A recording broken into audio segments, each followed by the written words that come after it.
Good afternoon, everybody. My name is Jody. My husband David John and I have a small farm in the panhandle of North Idaho as the wind picks up. These are stories and adventures, so welcome to Moose Flats Farm.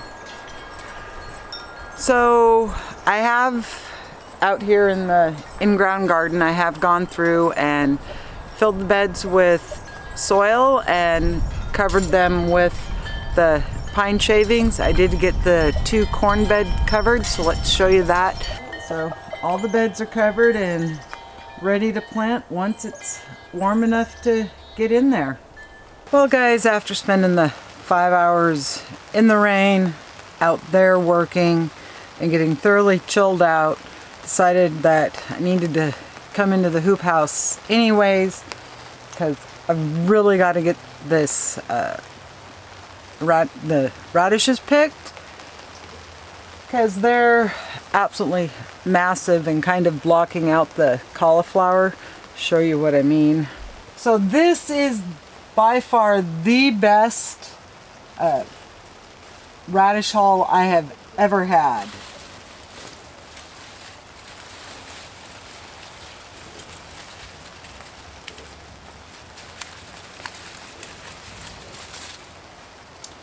So I'm going to go through and kind of just thin these, it's like, look at that French breakfast. Thin these guys down.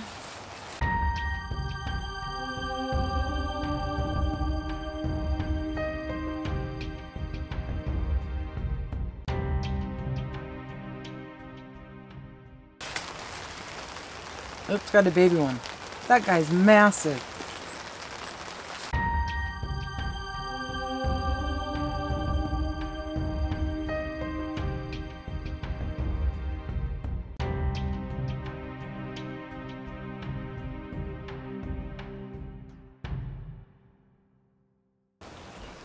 So I'm going to go through, get the rest of these picked out of here, and then I'll be back with you guys to show you what the hoop house is looking like. And then we'll go in the greenhouse and check on our tomato experiment. So that's a rare sight we see around the farm. That is Valkyrie. And no, she hasn't hatched any out yet, but they can go up to 38 days. And I did candle her eggs the other day and they looked like they had stuff going on in there. But I'm glad she was able to come out and get some yummy greens. So, not a bad haul of radishes. I got about half of them taken out.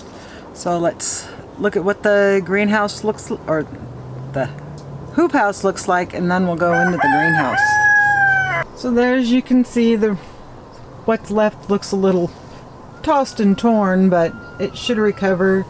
In the back, the cauliflower that was just kind of being hidden by all the radishes, and the lettuce is ready to be picked. And it's just laying over right now because I just went through and watered everything.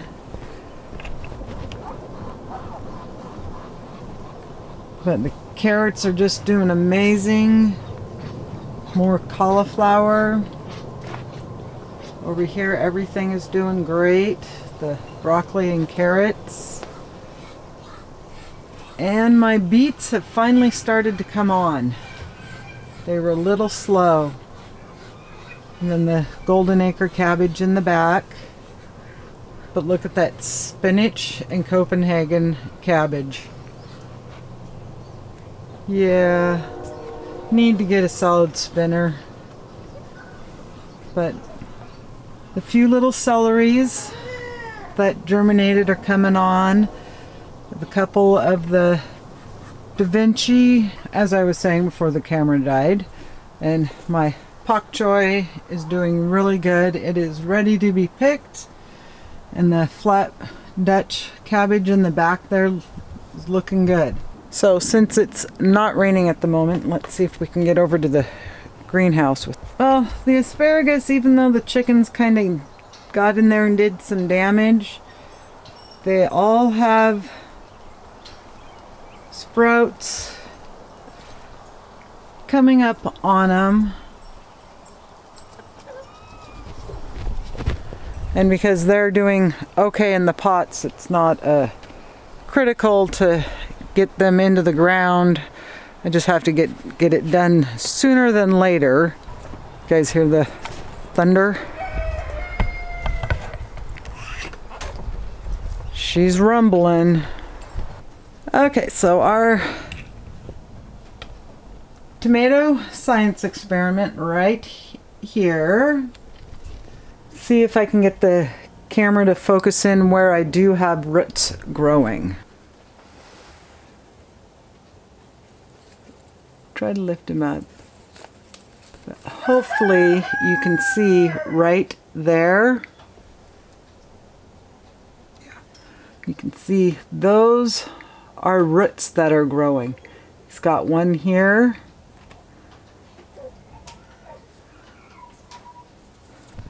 So, like I said, anywhere that root, that stalk has come into contact with the ground, it's been putting on new roots. Okay, to even test that theory a little more, I've serpentined him around some more and just have this stake holding his stalk down on the ground. In a couple days, his head will turn up and he'll put on more roots. So, as you just saw the other day, I came through and picked a bunch of radishes, so I'm going to go through again and pick some more.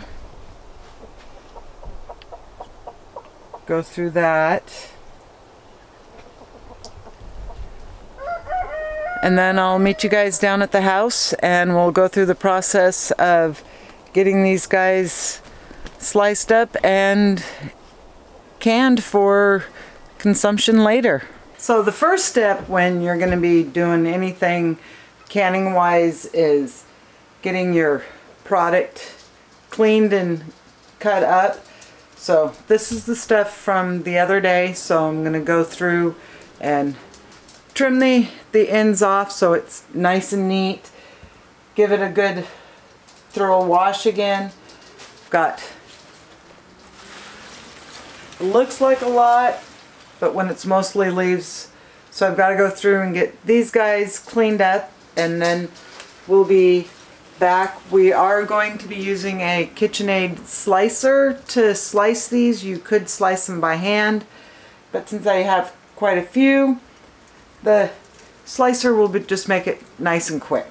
Okay, so I got all the radishes cleaned and prepped. Got a tote of goodies for the birds. We'll be taking that out to them. And it's one of those, you can do this recipe with just your radishes whole like this. I am going to use my KitchenAid and this slicer attachment and slice them because I'm going more along the line of radish pickles. So let's get these guys sliced and we'll go through the steps of getting the brine ready for them and getting them processed. So like I said earlier, I am going to be using my KitchenAid to do my slicing for me.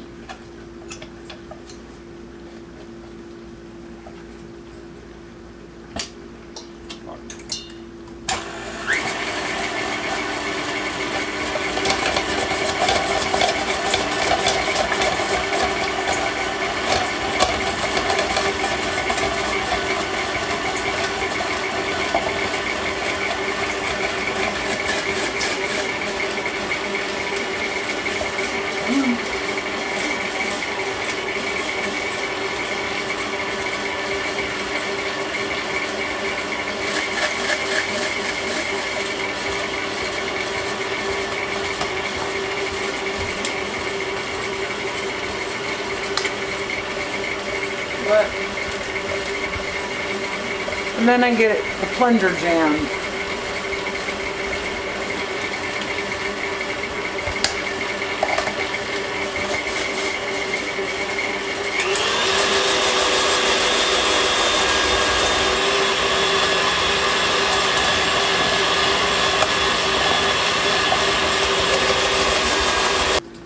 Okay, so that got our radishes sliced. They're nice, relatively not uber thin, but nice slice. And this will be good for, like I said, putting on sandwiches, on salads. Just another way to use radishes. So I'm gonna get the KitchenAid put away, and then we're gonna work on making the brine. So this is just going to be a basic vegetable pickling mix. It is 4 cups of water, 2 cups of vinegar, 2 tablespoons salt, and you want to use canning salt, not table salt or regular iodized salt, because that will make your canning process cloudy, and nobody wants cloudy pickles of any form. Sugar and peppercorns. I am going to be adding to it pickling spices, just because I do want to go more onto the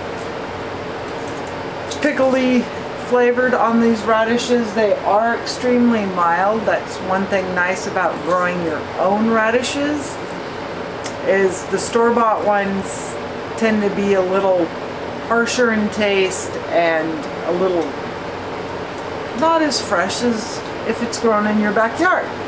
So we're gonna get this stuff all put into a pot and just bring it up warm enough that it melts the sugar and the salt. And then we're gonna get our jars filled, and I have gone through and sanitized the jars so they're ready to go. I have the lids in some hot water, and when we get to that point I'll explain why. And so let's get these radishes pickled. So like I said, we're gonna do 4 cups of water,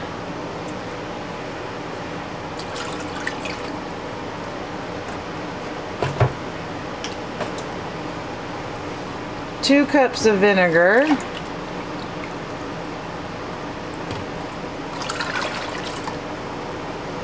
1 tablespoon of sugar, 2 tablespoons salt,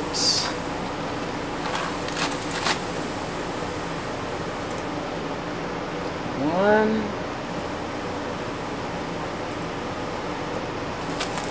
and 2. And don't mind my mangled jar. I keep forgetting we don't pay attention when we're grabbing peppercorns that we always get the one with the grinder. So I'm going to add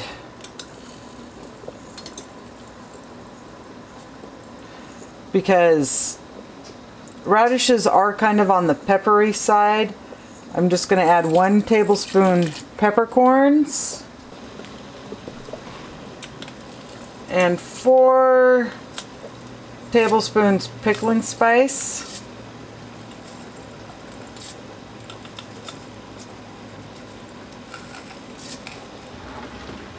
and we'll just let that kind of come up a little bit, get the sugars and everything, the sugar and the salt melted, and kind of let the pickling spices rehydrate.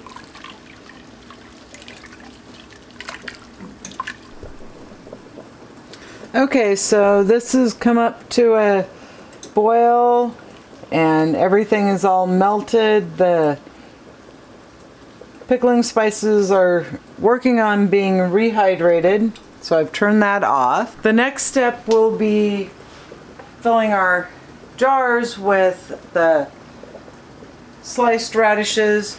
You're going to want to fill it about to there, and then that, because you're going to want about a 1/4 of an inch headspace, which winds up being pretty much right to the rim of the jar there, maybe a little higher. So let's get our jars filled and we'll go on to the next step. So as you're filling your jars, you just want to put it in and then lightly pack everything down.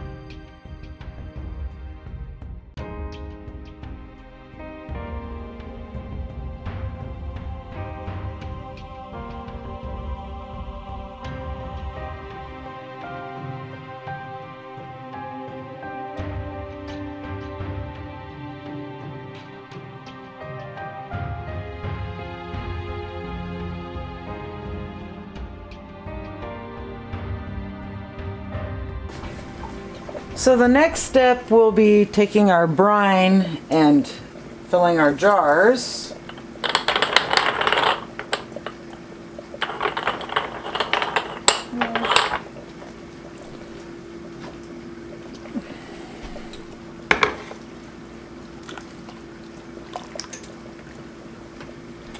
And this thing is going to be really handy to be able to fit over the mouth of the jars and be able to let me fill these.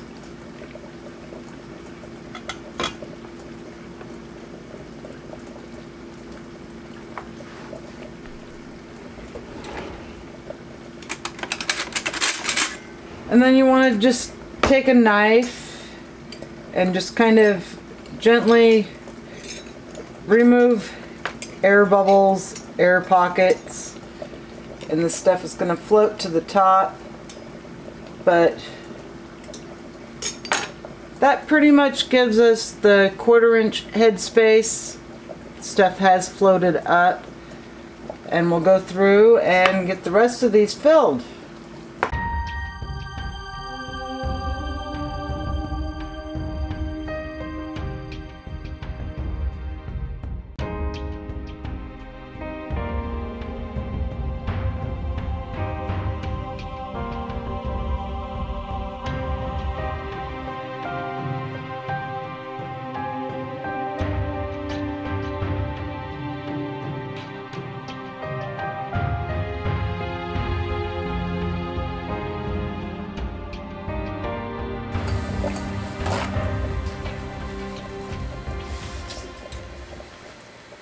Okay, now that the jars are filled, we're going to wipe the rims because you want to make sure it's nice and clean so you get a good seal. And so I've taken my lids and had them in a pot of boiling water. What that does is it heats the wax so you get a good seal. So that will be our next step, is putting the lids on. And I've got this really cool tool. It's got a magnet so I can easily get the lids out of the boiling water.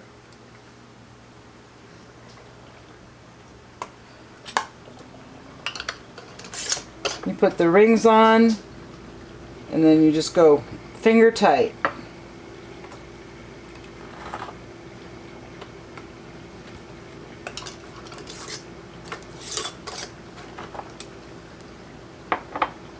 So the pot I'm going to use is not a traditional canning pot. This is just a big stock pot I have. But I have these metal cookie bread trays that I'm going to put in the bottom, because you do not want to place your glass jars directly on the bottom of the pot because it could cause them to explode, or most likely will cause them to explode.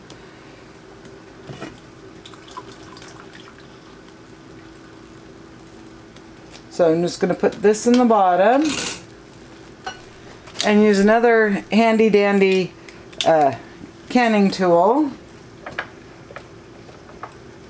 because I can hold the jars and place them in.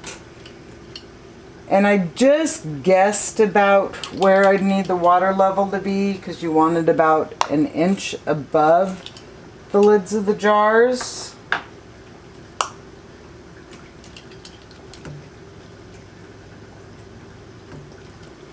Which that was a pretty good guess, because that is about an inch above the jars. So we'll let this come back up to a boil, and then we'll process it for 20 minutes. And then we'll be back to take them out. So back with you guys in just a sec. Okay, so it's been the 20 minutes and it's time to pull these guys out of the pot. And I'm just gonna pull them out and put them on this towel to cool.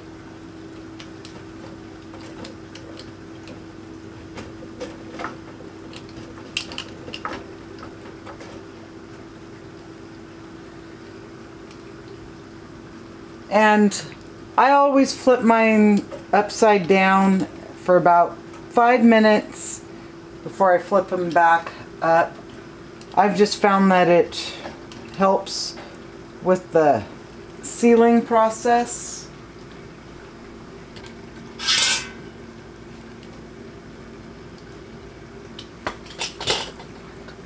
And they are hot.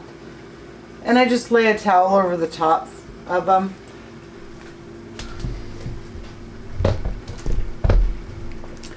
And I have done the next round in a bigger jar, so this would be more for like if I was having we were doing a potluck at work, or we were having a big gathering. This would be a good thing to pull out for people to add to their meal. So I'm gonna get the lids on these and get them in the canner. And just like last time, I did go through and sterilize these jars and wipe the rims off.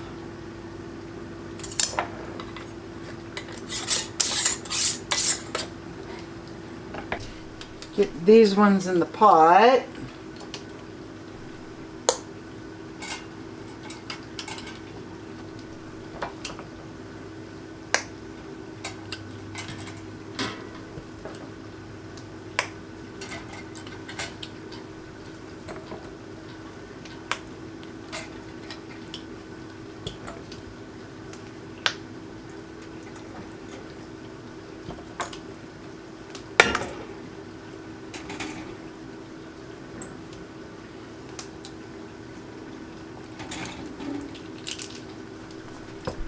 And we'll bring that one back up to a boil and process it for about 20 minutes, and we'll be back to see what those ones are and flipping these jars over, and they should seal as soon as pretty much about the time we flip them over.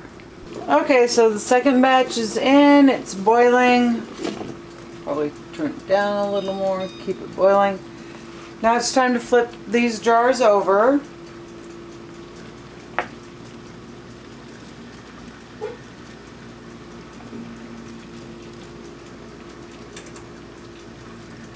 And they're still really hot.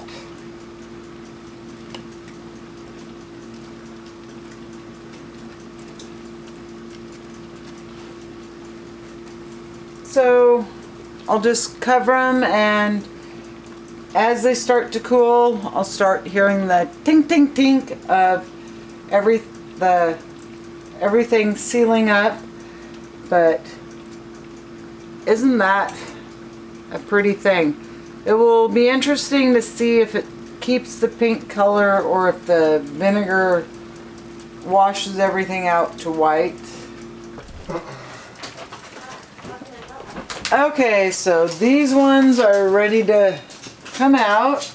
Okay, now that I've found my tongs, we're gonna do the same repeat on these guys. Put them on the towel upside down for a little while and flip them back over.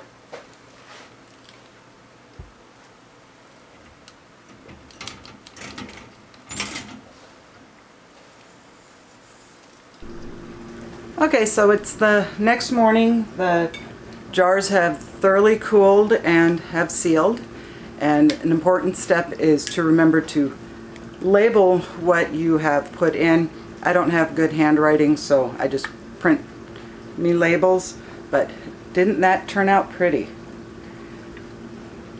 So this is where I'm going to end today's video. I hope you enjoyed it. I hope it encourages you to try to pickle some of the products that you're getting out of your garden. If you don't have a garden, you can pick up some stuff at the grocery store, and you don't have to do big batches like I did. Cut the recipe down, pin it out, and cut everything down just to make some. But this will be yummy here in about a month. You're going to want to let it set. So I hope you have a good day and a good week, and we'll see you for the next adventure. Bye for now.